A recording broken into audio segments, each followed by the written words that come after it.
So criminals are walking into stores, mean, nasty guys, rough guys, and they take calculators and they calculate. Let's say I want to get up.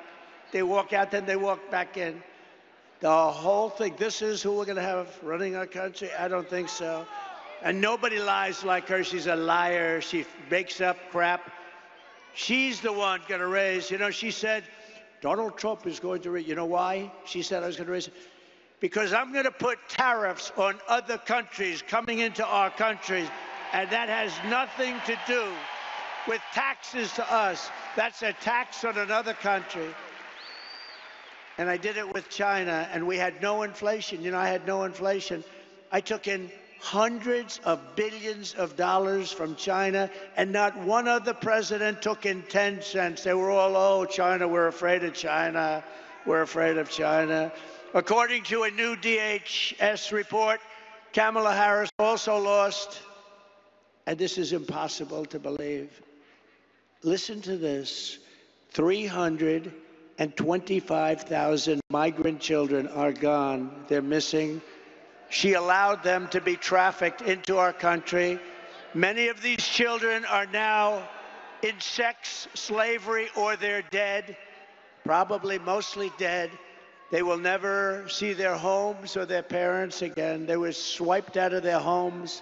They were taken out of their homes. 300, this is a government number, 325,000 children, sex slaves or they're dead. Many are dead.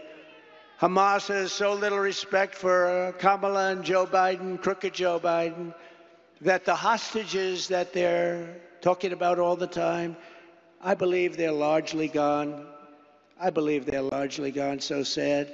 When you look at what happened, when you look at that attack on October 7th, I believe they're gone. And the reason they're not negotiating, you know, it says Hamas has decided not to negotiate because what they want back are the hostages. And I think those hostages, for the most part, aren't around anymore.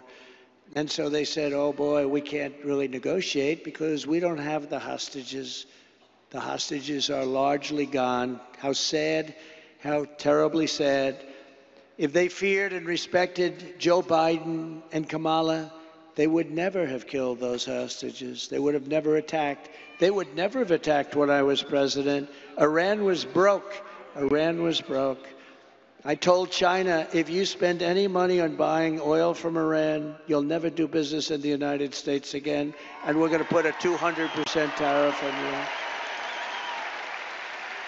And Iran was broke, and they had no money for Hamas, and they had no money for Hezbollah. You can check your numbers. Look at it. When my last year, they had no money.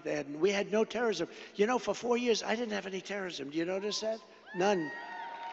And when they asked Viktor Orban, the prime minister of Hungary, very strong guy, what is the reason that things are so bad now? The Middle East is blowing up. Russia's blowing up with Ukraine. There's wars starting all over the place. Looks like bad things could happen in Taiwan with China. What's the reason? He says, you got to get Donald Trump back as president. You won't have any problems. That's what he said.